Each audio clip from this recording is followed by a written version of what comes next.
ด็จสู่ฟ้าไกลแต่พระหฤทัยอยู่ในแผ่นดินนี้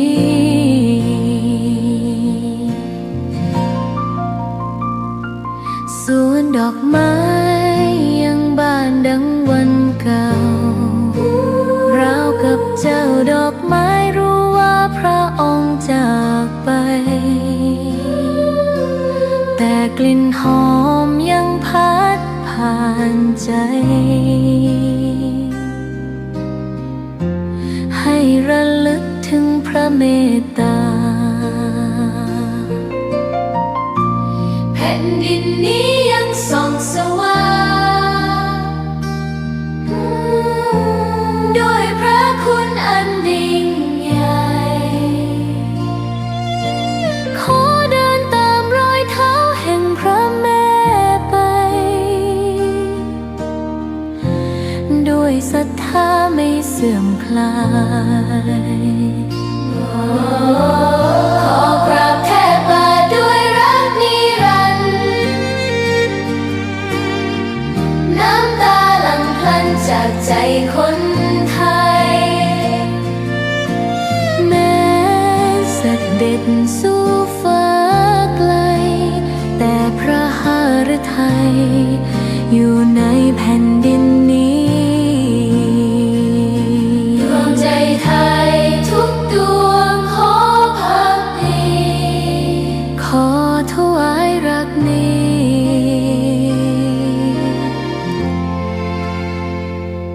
นิรันดร์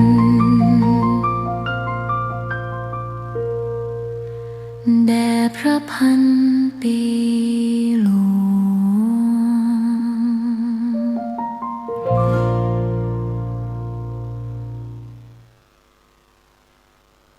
ซีดีธรรมบรรยายชุดตามพระใหม่ไปเรียนธรรมโดยพระพรหมคุณาภรณ์ ปอ.ประยุตโต วัดยานเวศกวัน ตำบลบางกระทึก อำเภอสามพรานจังหวัดนครปฐมบรรยายแก่พระนวกะรุ่นพรรษา 2539 ตอนที่ 28 โยมขอศีล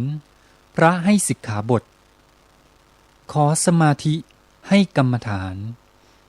ขอปัญญาให้คำสอนหรือข้อพิจารณาคิดว่าจะพูดสั้นๆหน่อยเป็นเรื่องสืบเนื่องจากเก่าญาติโยมไม่ได้ฟังต่อเนื่องมาก็อาจจะไม่ประติดประต่ออาจจะเข้าใจลำบากนิดหน่อยก็ถือว่ามาสรุปเรื่องเดิมที่คุยกับพระมาเรื่องธรรมวินัยนี่แหละอันนี้ก็มีข้อที่ควรทราบเพิ่มอีกนิดหน่อยบางทีอาจจะคุยกันไปแล้วก็ได้แล้วก็มันมากเขาก็ชักจะลืมเลือนไปก็พูดแล้วยังอันนี้ก็เรื่องธรรมวินัยรวมความสั้นๆก็ว่าตัวจริงเดิมก็คือธรรมะมีธรรมะก็ความจริงที่มีอยู่ตามธรรมดาธรรมชาติอันนี้ว่ามนุษย์เราก็อยู่ในธรรมชาติแล้วก็เป็นธรรมชาติแล้วก็ต้องเป็นไปตามกฎธรรมชาตินี่ก็จะให้ชีวิตนี้ดีงาม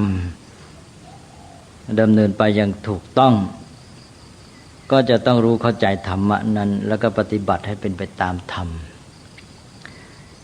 นี่เพื่อจะให้มนุษย์ได้ประโยชน์จากธรรมะท่านผู้รู้ก็เลยมาจัดวางระบบระเบียบกฎเกณฑ์กติกาวิธีปฏิบัติในการดำเนินชีวิตขึ้นจากธรรมะก็เกิดเป็นวินัยว่าธรรมะคือตัวความจริงนี่ก็เอาความรู้ในความจริงที่เรียกว่าธรรมะนี้มาจัดตั้งวางเป็นระบบแบบแผนขึ้นอันนี้เรียกว่าวินัยทีนี้วินัยก็ต้องเป็นไปตามธรรมะเพราะว่า เราก็คือเอาความจริงนั่นแหละมาใช้เพราะนั้นวินัยที่เอาประโยชน์จากความจริงหรือเอาความจริงมาใช้ประโยชน์มันก็ต้องให้มันเป็นไปโดยสอดคล้องกับตัวธรรมะเมื่อจัดวางวินัยเป็นแบบแผนเป็นระบบหรือเป็นโครงสร้างในสังคมมนุษย์ขึ้นมาแล้วมนุษย์ก็จะได้ปฏิบัติตามนั้นก็เท่ากับปฏิบัติตามธรรมไปด้วยก็หมายความว่าการจัดตั้งวางระบบที่เรียกวินัยก็ต้องจัดตามธรรมพอจัดขึ้นมาแล้วก็ช่วยให้คนได้ปฏิบัติตามธรรมพอคนปฏิบัติไปตามธรรมแล้วก็จะได้เข้าถึงธรรมแล้วเข้าถึงธรรมแล้วก็ได้ประโยชน์จากธรรมนี่ก็คือความประสานสอดคล้องระหว่างธรรมะกับวินัยทีนี้ในเรื่องของธรรมะนั้นความหมายที่เราพูดกันไปแล้วมี4อย่างอันที่หนึ่งก็คือสิ่งที่มีที่เป็นอยู่ตามธรรมดาของมันที่เราเรียกว่าธรรมชาติสองก็ความเป็นจริงของสิ่งทั้งหลายเหล่านั้นความเป็นไปของมันที่เป็นไปตามเหตุปัจจัยหรือเรียกว่าธรรมดาของสิ่งทั้งหลายหรือกฎธรรมชาติแล้วก็สามตัวความจริงนั้นที่มาสัมพันธ์กับมนุษย์ว่ามนุษย์จะต้องปฏิบัติตามมันเพื่อจะให้ตนเองนี้ได้มีชีวิตที่ดีเราจะมีชีวิตที่ดีได้ก็ต้องปฏิบัติให้ถูกต้องสอดคล้องกับตัวธรรมะความจริงนั้นนี่สิ่งที่จะต้องปฏิบัติหรือข้อปฏิบัติที่มนุษย์ควรจะทำตามเพื่อให้เกิดผลดีกับชีวิตของตนก็เรียกว่าธรรมะ3อย่างนี้ก็เป็นของที่เป็นนามธรรมมีอยู่ตามธรรมดาธรรมชาติอันนี้พระพุทธเจ้าไปค้นพบรู้ความจริงรู้ธรรมะทั้ง3อย่างนี้เอามาสั่งสอนเอามาประกาศเอามาแสดงคำสอนของพระองค์ก็เป็นสื่อให้เราเข้าถึงธรรมะ3ประการแรกธรรมะคำสอนของพระองค์นั้นเท่ากับเป็นตัวแทนของตัวธรรมะที่เป็นความจริงอยู่ธรรมดาก็เลยพลอยเรียกคำสอนของพระองค์ว่าเป็นธรรมะไปด้วยนี่ก็เป็นธรรมะความหมายที่4คือคำสอนของพระพุทธเจ้าที่เป็นสื่อเป็นตัวแทนแสดงความจริงที่เป็นธรรมะอยู่ในธรรมชาติทีนี้ด้านวินัยก็เหมือนกันธรรมะนี่กลายเป็นว่าเป็นคำสอนที่เอามาจารึกเป็นข้อความได้ก็เรียกว่าธรรมะทีนี้วินัยตัวการดำเนินชีวิตให้เป็นไปตามธรรมะนั้นการวางระบบจัดตั้งแบบแผนในสังคมกติกาทีนี้เอามาวางมาเป็นแม่บทเป็นตัวบทกฎหมายเป็นตัวบทกฎหมายให้รู้ว่าจะจัดรูปแบบสังคมอย่างไรจะให้มีระเบียบในการดำเนินชีวิตอย่างไรให้สังคมนี้ชุมชนนี้มีโครงสร้างอย่างไรไอ้ตัวบทหรือเป็นกฎหมายอะไรพวกนี้ก็เลยชื่อเรียกว่าวินัยด้วยเหมือนกันนะเพราะว่าตัวบทข้อความที่มากำหนดว่าจะให้จัดยังไงปฏิบัติกันยังไงเป็นความหมายหนึ่งของวินัยก็เลยไปคู่กับความหมายของธรรมะที่ว่าเป็นคำสอนที่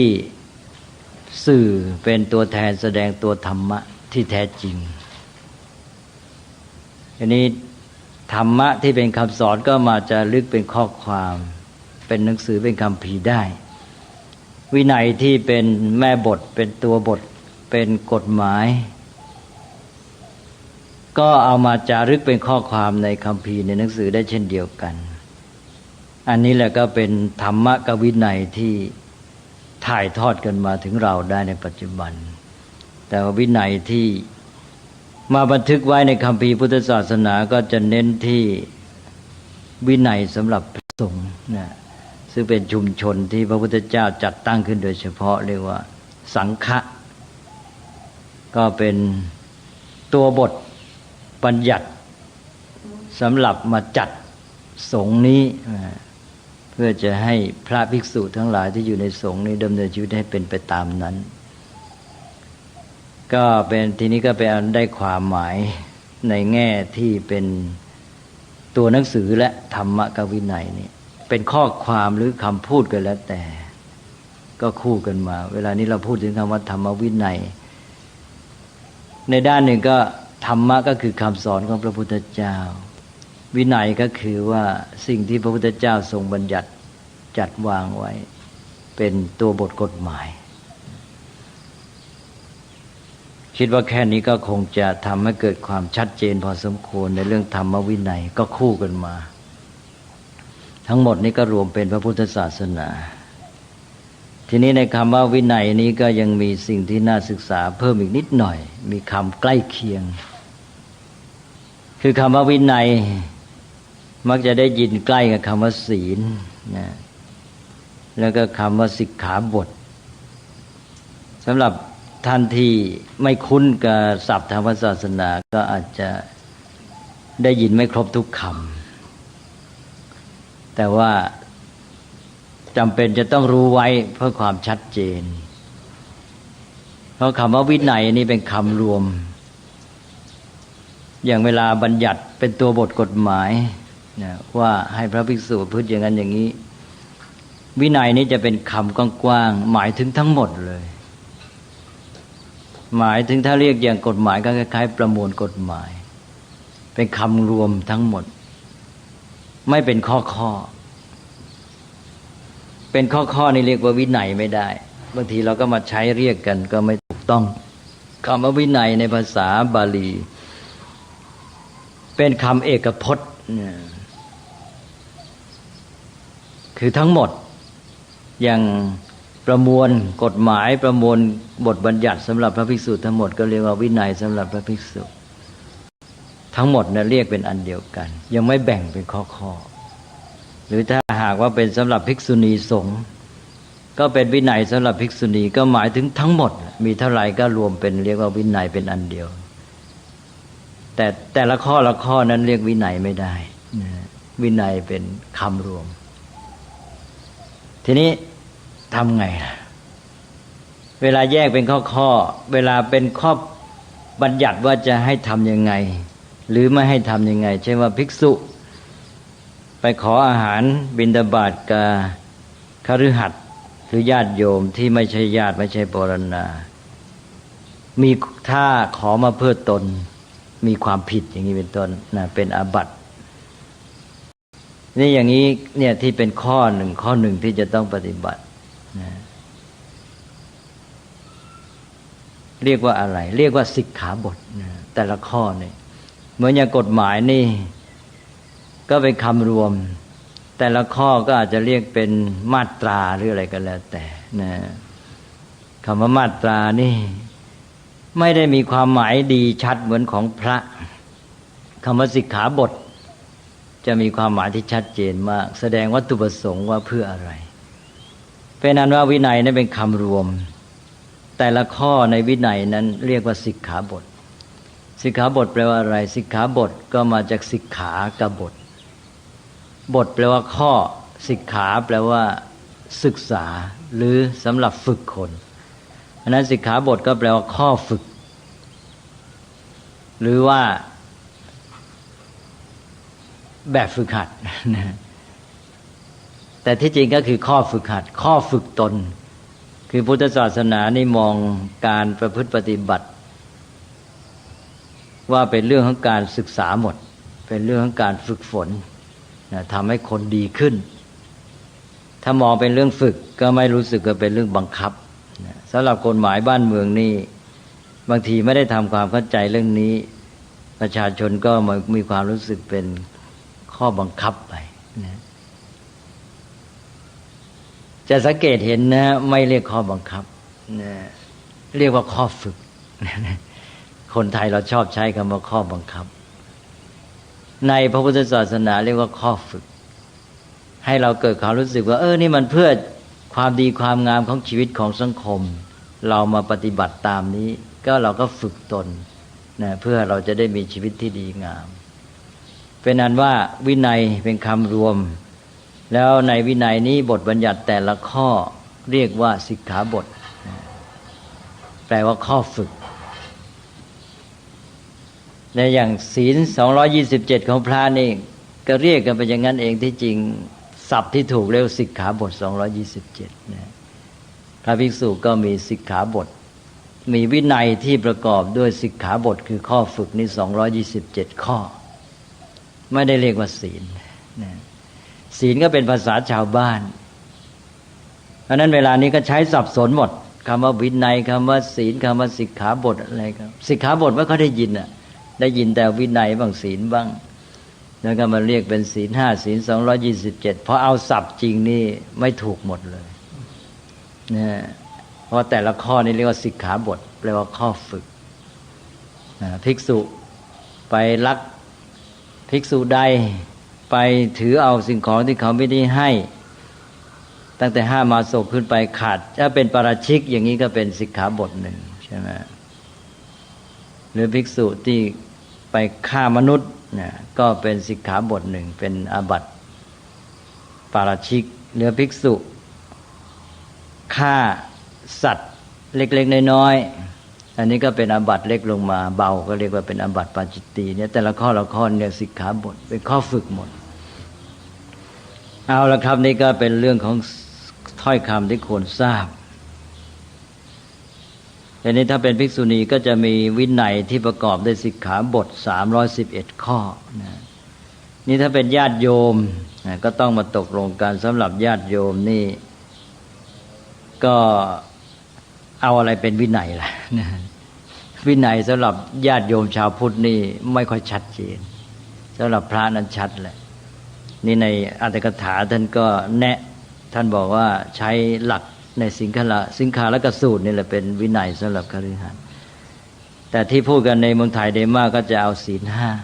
5ที่จริงศีล5นี่คงไม่พอ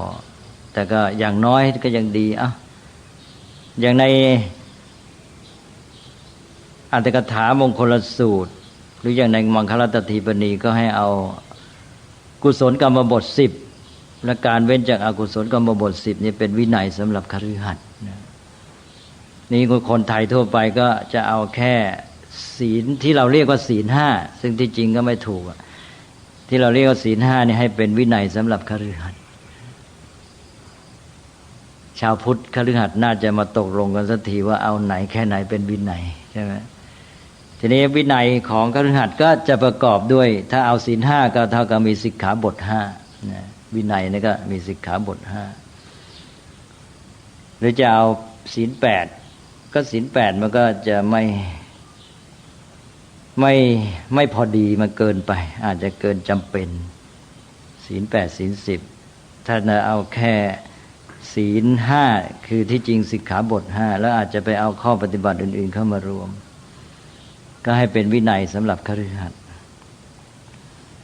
เอาละครับเรื่องวินัยกับสิกขาบทก็คงจะเข้าใจชัดแหละทีนี้ศีลล่ะวินัยก็มาคู่กับคำว่าศีลอีกเราก็ใช้คำว่าศีลจนกระทั่งสับสนน่ะศีลก็ปนเปสับสนกับคำว่าวินัยบ้างปนเปสับสนกับคำว่าสิกขาบทบ้างนะวินัยกับศีลบางคนก็แยกไม่ออกมันต่างกันอย่างไรนะวินัยก็บอกแล้วนี่เป็นการเอาธรรมะเอาความรู้ในความจริงมาจัดตั้งวางเป็นระเบียบระบบแบบแผนในสังคมมนุษย์ให้มนุษย์ได้ปฏิบัติกันจริงเป็นรูปธรรมมิฉะนั้นธรรมะก็ยังอยู่ในธรรมชาติอยู่เนี่ยไม่มีเครื่องกำหนดช่วยว่าทำไงจะได้ปฏิบัติกันจริงจังเป็นเรื่องแล้วแต่บุคคลแล้วแต่สมัครใจพอวางเป็นวินัยเป็นแบบแผนขึ้นมาเอาจริงๆนะในชุมชนนี้ในสังคมนี้ต้องว่ากันตามนี้เพื่อจะได้ชีวิตมันจะได้เป็นไปตามธรรมะนะอันนี้วินัยก็เป็นรูปแบบเป็นการจัดตั้งเป็นการจัดระเบียบระบบภายนอกตลอดจนกระทั่งเป็นตัวบทกฎหมายเป็นกฎเกณฑ์กติกาอยู่ข้างนอกมันก็มาเป็นเครื่องฝึกคนเป็นเครื่องฝึกคนทำให้คนได้มีชีวิตที่ดีงามตามธรรมะ ถ้าเป็นเรื่องของชุมชนบางทีก็เลยกลายเป็นการปกครองไปนะวินัยนี่มีความหมายเป็นการปกครองก็ได้เพราะว่าเมื่อเราจัดตั้งวางระบบอย่างนั้นแล้วก็จะต้องมีกระบวนการที่จะให้คนเนี่ยปฏิบัติไปตามนี้กระบวนการที่จะให้คนปฏิบัติไปตามนี้ตามรูปแบบระบบกฎเกณฑ์กติกาที่วางไว้เราก็เรียกว่าการปกครองเพราะนั้นวินัยก็เลยมีความหมายเป็นการปกครองด้วยแต่มันก็ยังอยู่ข้างนอกกันเนี่ยจะเป็นระบบแบบแผนที่จัดตั้งวางจะเป็นกติกาจะเป็นบัญญัติจะเป็นการปกครองเพื่อจะให้คนไปทำตามบัญญัติเหล่านี้มันก็ยังเป็นของอยู่ข้างนอกอันนี้ทำไงจะให้มันเป็นของจริงก็ต้องปฏิบัติตามนี้คนไหนปฏิบัติตามวินัยที่เป็นของจัดวางไว้ข้างนอกได้ตัวเองคนนั้นปฏิบัติตามปฏิบัติตามก็ต้องฝึกตัวสิใช่ไหมปฏิบัติตามจนกระทั่งทำได้ตามนั้นถ้าใครทำตามวินัยนั้นซึ่งแยกเป็นข้อๆก็เป็นสิกขาบททำได้ตามนั้นตัวเองก็เลยมีความประพฤติอย่างนั้นไปมีความประพฤติตามวินัยวินัยก็เหมือนเข้ามาอยู่ในตัวเองถ้าเมื่อไรการปฏิบัติตามวินัยนั้นเข้ามาเป็นคุณสมบัติของตัวคนคือคนนี่ไปตั้งอยู่ในวินัยอันนั้นกลายเป็นศีลศีลก็คือคุณสมบัติของคนการที่คนนั้นไปปฏิบัติตามวินัยหรือตั้งอยู่ในวินัยหรือแยกเป็นข้อๆก็ปฏิบัติตามสิกขาบทนี่เรียกว่าศีลอันนั้นศีลเป็นคุณสมบัติของคนวินัยนี่เป็นของข้างนอกเป็นระเบียบระบบการจัดตั้งและการปฏิบัติไปตามวินัยนั้นก็เป็นศีลเพราะนั้นศีลอยู่ที่ตัวคนนี่คือความหมายที่แท้ส่วนความหมายที่ว่าทั่วๆไปนี่ก็จะสับสนก็ถือว่าใช้อย่างรู้กันทีนี้ก็ตอนนี้ก็แยกได้แล้วนะระหว่างวินัยกับศีลเพราะฉะนั้นเราจะได้ยินว่ามีญาติโยมมาขอศีลเนี่ยแต่พระไม่ได้ให้ศีลแต่เราพูดกันว่าพระให้ศีลแต่ที่จริงพระไม่เคยให้ศีลและถ้าดูคำบาลีแล้วไม่มีพระไม่เคยให้ศีลญาติโยมจะมาขอศีลเพราะว่ามาถึงก็มายังพันเตวิสุงวิสุงรักขณัฏฐายะติสรเนนะสหปัญจศีลานิยาจามะว่างั้นนะบอกว่าข้าแต่ท่านผู้เจริญข้าพเจ้าทั้งหลายขอปัญจศีลานิขอศีลห้าแล้วก็บอกวิสุงวิสุงรักขณัฏฐายะเพื่อจะแยกรักษาหรือรักษาแยกเป็นส่วนๆแต่ว่ารวมความก็คือมาบอกว่าขอศีลแล้วแถมแยกเป็นข้อๆซะอีกเรียกอีกที่จริงศีลนี่เอาเข้าจริงๆมันเป็นคุณสมบัติในตัวคนมันแยกเป็นข้อไม่ได้เป็นคุณสมบัติของคนทีนี้โยมเกิดมาขอศีลทีนี้พระทำไงพระก็เอานะเธอต่อไปนี้ว่าตามว่างั้นนะจะขอศีลก็ปฏิบัติตามต่อไปนี้หนึ่งปานาติปาตาเวรมณีสิกขาปะทังสมาธิยามิว่างั้นนะก็บอกว่าอะไรล่ะสมาธิยามิบอกข้าพเจ้าขอรับไปถือรับไปปฏิบัตินี่สมาธิยามิข้าพเจ้าขอรับปฏิบัติซึ่งสิกขาบทนี่มาและสิกขาปะทังไม่มีคำว่าศีลนะข้าพเจ้าขอรับปฏิบัติซึ่งสิกขาบทคือข้อฝึกปานาติปาตาเวรมณีที่จะงดเว้นจากการทำลายชีวิตนะไม่มีคำว่าศีลแล้วก็ไม่ได้ให้ด้วยเป็นเรื่องของท่านนะให้ท่านว่าเอาสินะท่านก็พูดเอาเองในบอกว่าตัวข้าพเจ้าจะรับไปปฏิบัติใช่ไหมเนี่ยญาติโยมก็บอกกลายเป็นญาติโยมเนี่ยจะปฏิบัติเองอย่างข้าพเจ้าขอรับปฏิบัติขอถือปฏิบัติ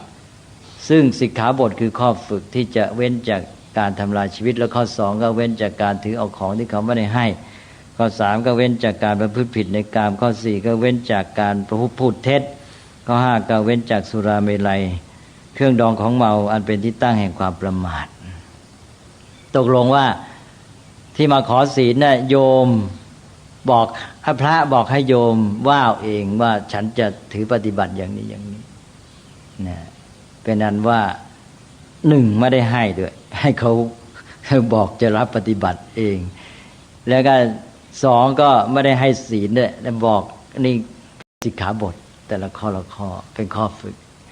นี่สรุปพอพระบอก5ข้อนี้เสร็จนะโยมว่าตามเสร็จพระก็สรุปบอกอิมานิปัญจสิกขาปทานิใช่ไหมอิมาสินี่นะโยมขอปัญจศีลานิยาจามะข้าพเจ้าทั้งหลายขอปัญจศีลานิศีล5แต่พระสรุปบอกอิมานิปัญจสิกขาปทานิบอกนี่คือสิกขาบท5ใช่ไหมอ้าวเขาขออย่างหนึ่งไว้บอกอีกอย่างหนึ่งใช่ไหมเวลาสรุปก็ไม่ตรงกับที่เขาขอแทนที่จะบอกอิมานิปัญจศีลานิไม่ได้บอกงั้นบอกอิมานิปัญจสิกขาปทานิเนี่ยนี่คือสิกขาบท5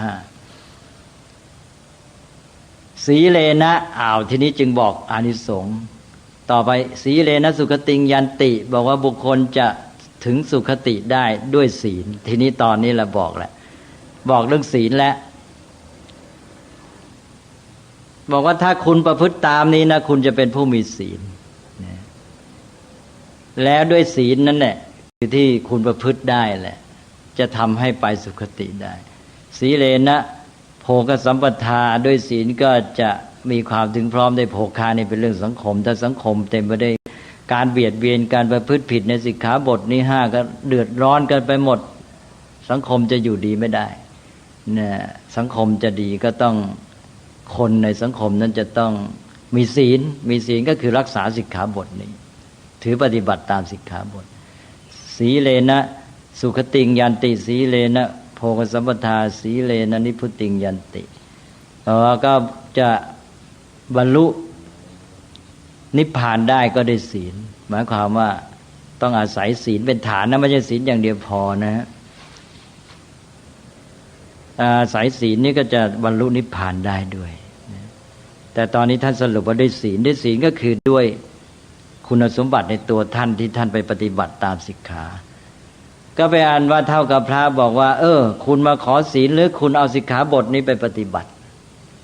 เมื่อคุณปฏิบัติตามสิกขาบทนี้แล้วคุณก็จะมีศีลนะเป็นเรื่องของตัวคุณเองพระให้ศีลไม่ได้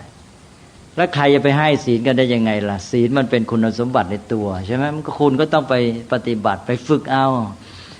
เมื่อท่านฝึกเอาศีลมันก็เกิดขึ้นในตัวท่านและได้ศีลนั่นแหละก็จะเกิดอานิสงส์เกิดประโยชน์ต่างๆอย่างที่ว่าไปนั้นตัสมาสีลังวิโสทะเยเพราะฉะนั้นพึงชำระศีลให้บริสุทธิ์หมายความว่าทำความประพฤติปฏิบัติในตัวเองให้ดีนะจบเป็นนั้นว่าโยมขอศีลพระให้สิกขาบทบอกว่าท่านปฏิบัติตามข้อฝึกคือสิกขาบทนี้แล้วท่านก็จะเป็นผู้มีศีลนะเข้าใจนะฮะเป็นอันว่าจะได้เห็นกันให้ชัดไปเพราะเดี๋ยวนี้ก็พูดกันแล้วก็ไม่ได้มีความชัดเจนในเรื่องเหล่านี้นะเอาไปอาราธนาศีลขอศีลพระอาราธนาศีล5ศีล8บ้างแล้วก็บอกว่าพระให้ศีลแต่ความจริงไม่ได้ให้เลยถ้อยคำบาลีชัดเลยไม่ได้ให้ศีลนะอันนั้นก็ถ้าเข้าใจหลักการนี้แล้วก็ในการปฏิบัติก็จะชัดด้วยเนี่ยถ้อยคำเหล่านี้เป็นการแสดงหลักการของพุทธศาสนาชัดเจนว่าเป็นชีวิตแห่งการฝึกฝนพัฒนาแล้วจะได้เป็นชีวิตที่ดีงามอันนี้เมื่อพูดถึงเรื่องศีลแล้วก็เลยพูดถึงสมาธิปัญญาด้วยเพราะว่าเป็นชุดกันในแง่ที่เกี่ยวข้องกับเรื่องการให้เนี่ยให้ศีลก็ไม่ได้เหมือนกันให้สมาธิให้ได้ไหมก็ไม่ได้เหมือนกันใช่ไหมให้สมาธิได้ไงสมาธิมันต้องเป็นคุณสมบัติที่เกิดขึ้นในตัวคนนั้นเขาก็ต้องฝึกให้มันมีในตัวให้ปัญญาได้ไหมให้ไม่ได้ตกลงว่าไม่เฉพาะศีลหรอกสมาธิปัญญาให้ไม่ได้ทั้งนั้นทำไงล่ะเขาอยากจะได้ศีลก็ให้เขาเอาสิกขาบทไปปฏิบัติเมื่อเขาฝึกปฏิบัติตามสิกขาบทเขาก็มีศีลขึ้นมาหนึ่งแล้วนะทีนี้เขาขอสมาธิทำไงพระท่านก็ให้กรรมฐานไปคุณเอากรรมฐานไปฝึกไปปฏิบัติคุณก็ได้สมาธิเนี่ยสมาธิก็เกิดขึ้นในตัวคุณเอง แล้วปัญญาล่ะเนี่ยเขาขอปัญญาให้ปัญญาไม่ได้แล้วทำไงก็ให้สุตตะไปให้ข้อมูลความรู้ให้ข้อแนะนำคำสั่งสอนแล้วเขาก็ไปเรียนรู้นะไปพิจารณาปัญญาก็เกิดกับตัวเขาเองนะเป็นอันว่าศีลสมาธิให้กันไม่ได้เป็นเรื่องที่คนนั้นจะต้องฝึกฝนพัฒนาขึ้นในตนเองก็จึงเรียกว่าสิกขาแปลว่าการเรียนรู้ฝึกฝนทำให้มีขึ้นมาอันนี้ก็เป็นเกร็ดความรู้นะฮะก็ย้ำอีกทีเป็นว่าเขาขอศีลเราให้อะไรให้สิกขาบทนะเอาข้อฝึกไปปฏิบัติเอาแล้วคุณก็จะมีศีลเขาขอสมาธิให้อะไร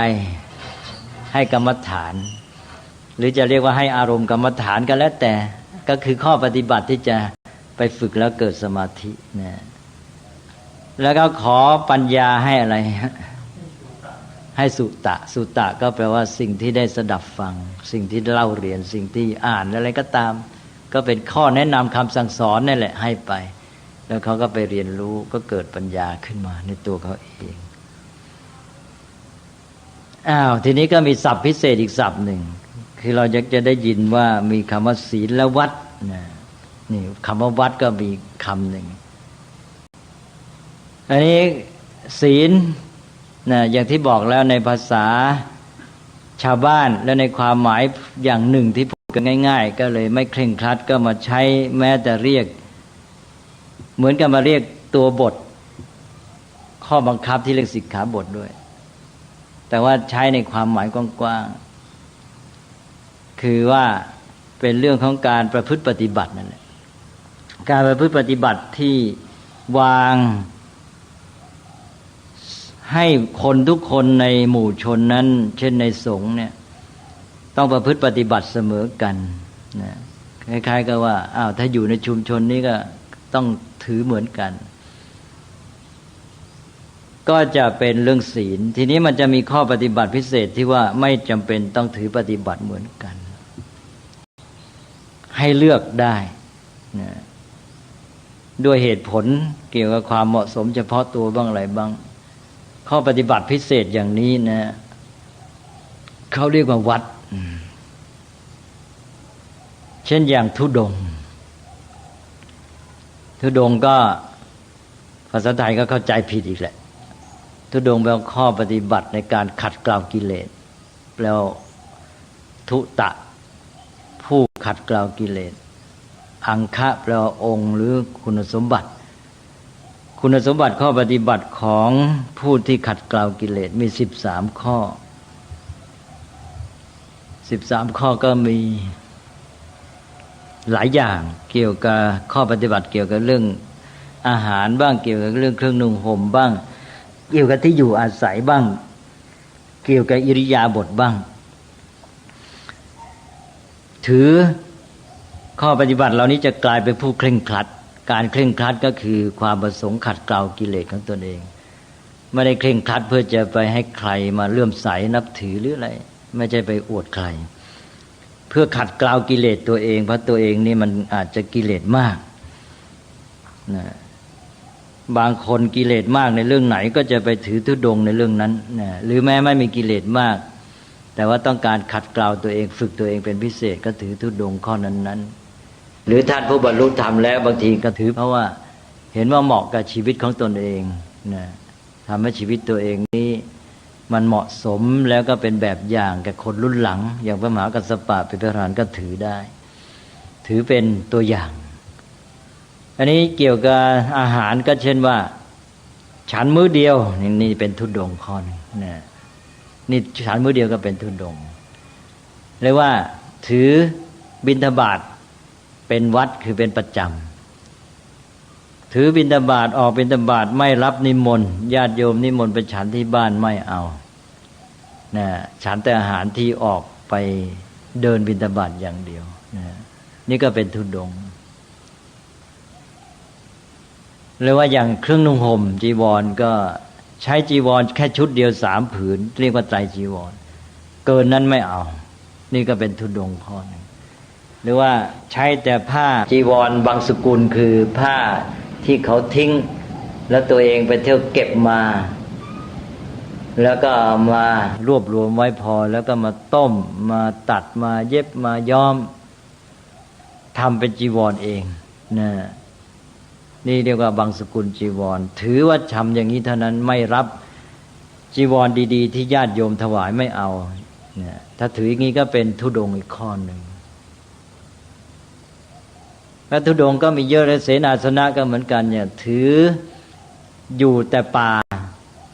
เป็นวัดคือเป็นประจำก็เป็นธุดงค์ข้อหนึ่งแต่ว่าที่ว่าถืออยู่ป่าอย่างเงี้ยไม่ใช่หมายความเป็นประจำตลอดชีวิตแล้วแต่ถือกำหนดเวลาเดือนเดียวก็ได้2 เดือนก็ได้ถือพรรษาหนึ่งก็ได้หรือถือตลอดชีวิตอย่างพระมหากัสสปะก็ได้คือยืดหยุ่นหรือว่าถืออยู่โคนไม้ก็ได้นี่ก็เป็นธุดงค์ข้อหนึ่งเขาเรียกว่ารุกขมูลถือธุดงค์ข้ออยู่โคนไม้ไม่อยู่ในกุฏิไม่อยู่ในที่อยู่แต่ว่าถือข้อธุดงค์ข้ออยู่โคนไม้นี่มีวินัยเป็นบัญญัติเป็นสิกขาบทห้ามไว้อีกว่าถือได้เฉพาะนอกพรรษาในฤดูฝนเข้าพรรษาแล้วห้ามถือธุดงค์ข้อรุกขมูลเพราะเป็นอันตรายไปอยู่ไงกลางอยู่ใต้โคนไม้อย่างนั้นอยู่ที่โคนไม้ใต้ร่มไม้ฝนตกลงมาก็แย่สิใช่ไหมเพราะฉะนั้นการถือธุดงค์ข้อนี้ก็มีข้อจำกัดเวลาเข้าพรรษาแล้วจะต้องมีที่อยู่ที่คุ้มฝนได้ปลอดภัยอันนี้บางท่านก็ถืออยู่ป่าช้านี่ก็เป็นธุดงค์ข้อหนึ่งหรืออย่างบางท่านทีนี้ในแง่อิริยาบถถือนั่งไม่นอนเลยนอนด้วยการนั่งหลับเวลาจะหลับก็นั่งหลับเอาเนี่ยมีพระบางองค์อันนี้เรียกว่าข้อนี้ถือนี่เฉียดเข้าไปแล้วเฉียดที่จะทรมานตัวต้องระวังนะเพราะว่าไม่นอนเลยนี่เอาแล้วนั่งหลับเอาลุงท่านได้ทั้งนั่งทั้งนอน ได้ทั้งสองอย่างอันนี้ก็เป็นอันนี้เป็นตัวอย่างของธุดงค์นะทั้งหมดมี13ข้อจะเห็นว่าเป็นข้อปฏิบัติของผู้ขัดเกลากิเลสถือเคร่งครัดอย่างนี้เป็นวัดไม่เป็นการบังคับไม่ใช่ภิกษุทุกรูปต้องถือใครจะถือไม่ถือก็ตามสมัครใจเป็นข้อปฏิบัติพิเศษที่ว่าเลือกจำเพาะได้หรือบางทีก็เป็นข้อปฏิบัติที่ทุกองค์ต้องถือแต่ถือเฉพาะเป็นเรื่องๆไปเช่นว่าข้อปฏิบัติในการไปฉันอาหารในโรงฉันในเวลาโรงฉันจะต้องปฏิบัติยังไงหรือข้อปฏิบัติต่ออาคันตุกะแขกมาจะต้องปฏิบัติอย่างไรหรือข้อปฏิบัติในการที่ไปเป็นแขกไปเยี่ยมวัดคนอื่นนะอย่างเงี้ยก็เป็นวัดเหมือนกันขออภัยแม้แต่เข้าห้องน้ำก็ยังมีข้อปฏิบัติในการเข้าห้องน้ำนะอันนี้ก็เรียกว่าเป็นพวกวัดต่างๆนะหรือข้อปฏิบัติระหว่างอาจารย์กับลูกศิษย์หรือครูหรืออุปชฌาย์กับลูกศิษย์ก็มีอุปชฌายวัดนะข้อปฏิบัติต่ออุปชฌาย์สัตถิวิหาริกวัดข้อปฏิบัติต่อสัตถิวิหาริกนะมีอาคันตุวัดอาวาสิกวัดนะข้อปฏิบัติของอาคันตุกะเป็นแขกไปที่วัดอื่นหรือว่าเนื้อข้อปฏิบัติฝ่ายเจ้าวาดเจ้าถิ่นจะต้อนรับยังไงนะอย่างนี้เป็นต้นหรือว่าข้อปฏิบัติในโรงฉันในหอฉันเรียกว่าภัตตักขวัดอย่างนี้ก็เรียกว่าวัดนะเป็นข้อปฏิบัติเฉพาะเรื่องหรือว่าข้อปฏิบัติที่อย่างเมื่อกี้อย่างธุดงค์ก็เป็นข้อปฏิบัติที่เลือกเอาได้ไม่ได้บังคับไม่ได้ถือว่าจะต้องทำเสมอกันหมดเนี่ยจะต่างกับศีลหรืออย่างปัจจุบันนี้มีการถือมังสวิรัตินี่ก็ถือว่าเป็นวัดชนิดหนึ่งเป็นข้อปฏิบัติที่เลือกได้แต่สำหรับภิกษุนี่เลือกไม่ได้เพราะภิกษุนี่ถ้าที่จริงแล้วไม่มีวัดข้อถือมังสวิรัติเพราะภิกษุนี่ต้องอาศัยอาหารที่ผู้อื่นถวายจะญาติโยมจะถือได้นะข้อมังสวิรัติก็ถ้าถือก็เป็นวัดสำหรับญาติโยมอันนี้ก็เป็นความแตกต่างระหว่างศีลกับวัดนะ ศีลก็แปลว่าเป็นข้อปฏิบัติที่ควรจะต้องประพฤติให้สม่ำเสมอกันสำหรับชุมชนนั้นทั้งหมดส่วนวัดนั้นเป็นข้อปฏิบัติพิเศษที่ถือตามสมัครใจเพื่อประโยชน์ในการขัดเกลาตนเองหรือเป็นข้อปฏิบัติเฉพาะกรณีเฉพาะเรื่องอันนี้อย่างพวกธุดงค์อย่างที่ว่าก็ต้องมีหลักในการถือไม่ใช่ว่าอยากจะถือก็ถือท่านก็ให้หลักพระพุทธเจ้าก็ให้หลักว่าพระอัตถกถาจารย์ท่านก็เอาคำแนะนำจากพระพุทธเจ้ามาแนะต่ออีกทีหนึ่งว่าธุดงค์ข้อไหนเราถือแล้วกุศลธรรมเจริญงอกงามก็ควรถือถ้าธุดงค์อันไหนเราถือแล้วจะทำให้กุศลธรรมเสื่อมอกุศลธรรมเจริญก็ไม่ควรถือว่างั้นนะจะว่าบางข้อนี้อย่างบางท่านนี่จะไปปฏิบัติข้อนั่งไม่นอนอย่างเงี้ยอาจจะทำให้จิตใจวุ่นวายกระวนกระวายเสื่อมเสียสุขภาพไม่เหมาะกันก็ไม่ควรถือก็แล้วแต่ก็ต้องดูว่ามันจะช่วยให้กุศลธรรมเจริญไหมหลักการของเรื่องเหล่านี้ก็คือเพื่อฝึกหัดขัดเกลาตนเองไม่เป็นเหตุที่จะมาให้มาอวดตัวยกตัวถ้ามาถือข้อปฏิบัติเหล่านี้เป็นเหตุให้ยกตัวว่าฉันถือได้พิเศษอะไรเคร่งครัดกว่าท่านเรียกว่าเป็นอสัพบุรุษว่างั้นนะท่านผู้ใดถือข้อปฏิบัติเหล่านี้ได้จิตใจอย่างนั้นได้ความรู้สึกโอ้ฉันถือข้อปฏิบัตินี่เคร่งครัดกว่าองค์อื่นเลยพระพุทธเจ้าตรัสเรียกว่าเป็นอสัพบุรุษเพราะว่าการยึดถือสิ่งเหล่านี้เป็นไปเพื่อขัดเกลาตัวเองนะหรือถ้าหากว่าไปถือปฏิบัติเพื่อจะอวดชาวบ้านให้เขาเลื่อมใสอะไรต่างๆก็เป็นความผิดทางธรรมะนะเป็นเรื่องของกิเลสนะก็เป็นอสัตบุรุษนั่นเองฉะนั้นก็ต้องระวังคือถือเพื่อขัดเกลาตนเองเพราะการที่เราถือข้อปฏิบัติเคร่งครัดบางอย่างเพราะเราอาจจะมีกิเลสมากในเรื่องนั้นเช่นเป็นคนที่ปกติแล้วเห็นกับกินก็เราก็ต้องฝึกตนเองเป็นพิเศษในเรื่องการรับประทานการฉันภัตตาหารก็เลยมาฝึกธุดงค์ในเรื่องภัตตาหารเป็นพิเศษนี่เพราะเราเนี่ยมันหนักในทางนั้นก็เลยเพื่อจะขัดเกลาตนเองก็เลยถือให้เป็นพิเศษนะไม่ใช่หมายความว่าจะเป็นผู้ที่ดีกว่าคนอื่นหรืออะไรทั้งนั้นนะพระพุทธเจ้าจะตรัสไว้ได้สำหรับพระองค์เองไม่คนเคยมาชมพระพุทธเจ้าพระองค์นี่เป็นอยู่ง่ายนะฉันอาหารก็น้อยอยู่ที่สงบสงัดอะไรต่างๆเหล่านี้พระพุทธเจ้าบอกว่านี่ไม่ใช่เหตุที่จะมายกย่องสรรเสริญเราถ้าท่านจะมาสรรเสริญเราเพราะอย่างนี้แล้วสาวกของเราเยอะแยะไปที่ถือปฏิบัติเคร่งครัดกว่าเราในเรื่องเหล่านี้เราไม่ใช่เป็นผู้ที่สาวกจะเคารพนับถือยกย่องด้วยเหตุเหล่านี้แต่ที่สาวกเคารพนับถือเราเพราะเราเป็นผู้ที่ค้นพบธรรมะแล้วก็นำธรรมะนั้นมาแนะนำมาเปิดเผยเช็ดแสดงเนี่ยดังนั้นภาษาวกหลายองค์อย่างพระมหากัสสปะนี่ถือเคร่งครัดกว่าพระพุทธเจ้ามาถือธุดงค์เต็มที่เลยตลอดชีวิตนะแม้แต่เมื่อแก่แล้วที่เคยเล่าให้ฟังว่าพระพุทธเจ้าชวนมหากัสสปะเพื่อเราพระพุทธเจ้าเรียกพระมหากัสสปะก็เรียกกัสสปะเฉยๆคือชื่อเดิมนั้นก็แค่กัสสปะแล้วมาเติมมหาเข้าไปเพื่อแยกจากองค์อื่นเพราะคำว่ากัสสปะนี่เยอะเหลือเกินเป็นชื่อที่นิยมมากในยุคนั้นก็เลยเอาคำอื่นมาเติมหน้าเพื่อให้รู้ว่าเป็นกัสสปะองค์ไหนเป็นมหากัสสปะเป็นกุมารกัสสปะอะไรเป็นอุรุเวลกัสสปะชัดพวกอะไรพวกนี้นะอันนี้พระพุทธเจ้าเมื่อเห็นพระมหากัสสปะนี่อายุเท่าชราลงมาก็เลยชวนว่าเนี่ยเธอถือแต่ธุดงค์อย่างจีวรก็ใช้แต่ผ้าบางสกุลผ้าที่ไปเที่ยวเก็บของที่เขาทิ้งมาต้มตัดเย็บย้อมอะไรเนี่ยมันก็โดยมากกับผ้าไม่ดีเนื้อหยาบก็หนักท่านก็แก่แล้วนี่ควรจะใช้ผ้าละเอียดประณีตที่คฤหบดีเขาถวายแล้วก็อะไรพวกการฉันการเป็นอยู่อะไรให้มันสะดวกขึ้นก็หมายความว่าหยุดถือธุดงค์เหล่านั้นซะบ้างก็ได้ คล้ายๆพระพุทธเจ้าก็ให้โอกาสพระมหากัสสปะก็ขอโอกาสกลับว่าท่านขอปฏิบัติเป็นตามเดิมขอถือตามเดิมถึงอยู่ป่าเป็นวัดใช้ผ้าบางสุกุลเลยถือฉันแต่อาหารบิณฑบาตท่านจะถือตามเดิมพระพุทธเจ้าก็ตรัสถามว่าอ้าวทำไมล่ะ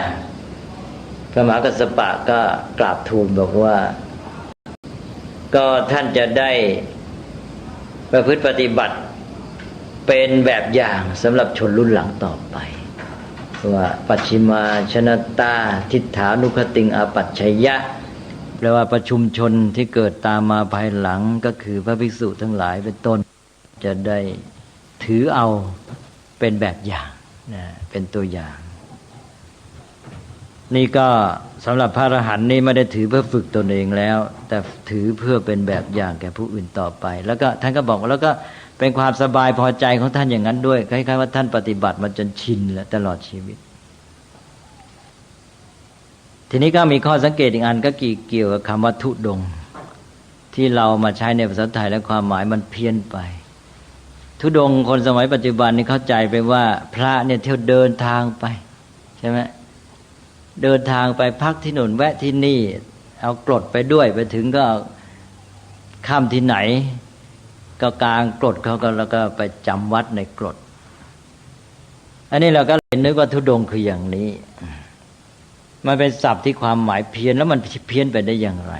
นะนั่นว่าถือบิณฑบาตทุกวันนี่ก็เป็นธุดงค์นะทีนี้ว่าทำไมมันเพี้ยนกลายเป็นว่าธุดงค์ก็คือพระที่เที่ยวเดินไปงั้นพระไปเรียกพระธุดงค์ใช่ไหมอ้าวมันก็มีเหตุในธุดงค์13ข้อนั้นเมื่อกี้บอกแล้วมันมีอยู่ข้อหนึ่งคือว่าถืออยู่โคนไม้ถืออยู่โคนไม้นี่มันไปเรื่อยๆนะเพราะว่าไม่มีที่อยู่ชัดเจนใช่ไหมโคนไม้นี่มันมีเรื่อยยิ่งสมัยก่อนป่าเต็มไปหมดเดินทางไปไหนก็มีโคนไม้ให้ไปพักได้ทั้งนั้นแล้วคนที่อยู่โคนไม้นี่เป็นอิสระใช่ไหมไม่มีความติดผูกพันไปไหนก็ไปได้วันนี้ค้างที่นี่อีกคืนนี้ไปค้างที่โน่นนะอยู่โคนไม้ในพระที่ถืออยู่โคนไม้เป็นประจำเนี่ยก็อำนวยโอกาสให้ท่านเดินทางจาริกไปเรื่อยๆอันนี้ในสมัยก่อนในเมืองไทยนี่พระบวชแล้วมักจะอยู่กันค่อนข้างนาน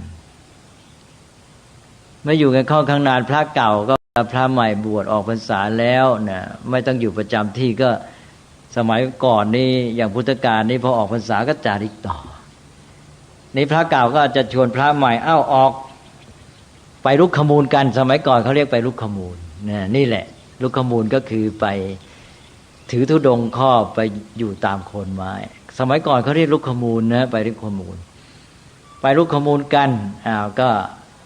หากรดมาก่อนจะออกพรรษาก็เตรียมกรดแล้วออกพรรษารับกฐินแล้วทีนี้ก็ออกจาริกกันแล้วทีนี้ก็ไปลุกขมูลก็ไปกันเดินทางไปแล้วก็ค่ำไหนก็ไปกลางกรดแล้วก็นอนพักจำวัดกันในกรดตามโคนไม้นี่แหละไปลุกขมูลไปลุกขมูลถือธุดงค์ข้อลุกขมูลคืออยู่โคนไม้ก็ทำให้ได้เดินทางไปเรื่อยๆทีนี้ลุกขมูลก็เป็นธุดงค์อย่างที่ว่าเลยใช่ไหมธุดงค์ข้อลุกขมูลแหละที่ทำให้เดินทางไปเรื่อยๆก็เลยกลายเป็นเรียกธุดงค์ข้อลุกขมูลนี่เองกลายเป็นว่าจำกัดความหมายของธุดงค์มาอยู่แค่ลุกขมูลนี่แหละเลยแค่เดินทางจาริกไปตามโคนไม้ไปใช่ไหมทั้งที่ธุดงค์มีตั้งหลายข้อแต่สมัยก่อนเขาไม่ค่อยสับสนเขาเรียกลุกขมูลอย่างที่ว่าเดี๋ยวนี้มาเรียกเป็นธุดงค์แล้วคนสมัยนี้ก็ไม่รู้จักคำว่าลุกขมูลแล้วใช่ไหมลุกขมูลก็แปลว่าโคนไม้นี่คือความเป็นมาที่ทำให้ศัพท์มีความหมายเพี้ยนแล้วธุดงค์เดี๋ยวนี้ยิ่งเพี้ยนใหญ่มีความหมายว่าเดินจาริกไปทีนี้ไม่ได้อยู่โคนไม้แล้วนี่ที่ไปอยู่ข้างตึกก็มีใช่ไหม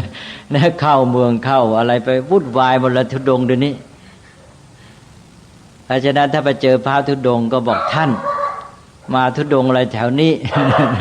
นะโน่นโคนไม้โน่นไป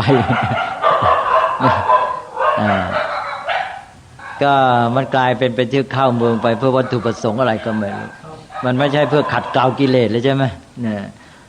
ก็ต้องจับหลักให้ได้หนึ่งทุดงค์ในความหมายว่าเดินทางนี้หมายถึงลุกขมูลสอง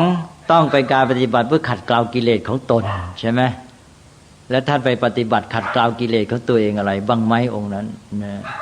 ถ้าไม่ทำตามนี้ก็ไม่ใช่ทุดงค์ไปเที่ยวปากโกรธแล้วแจกอะไรแต่อะไรวุ่นวายหมดใช่ไหม นี่ก็เป็นเรื่องของความเพี้ยนทีนี้ถ้าพุทธศาสนิกชนเรา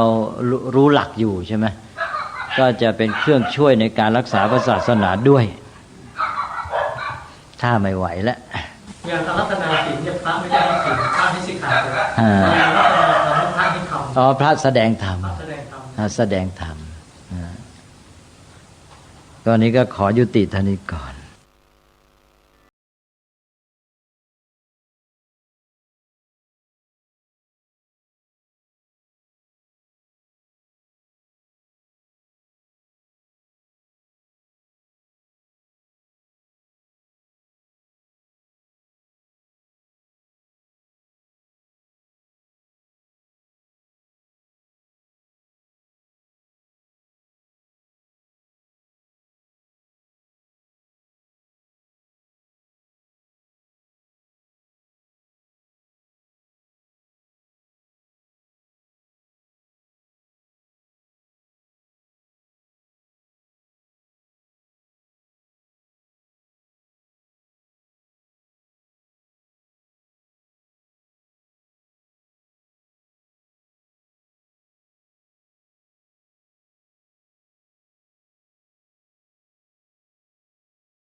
เรื่องการเทศนา การเขียน การค้นคว้า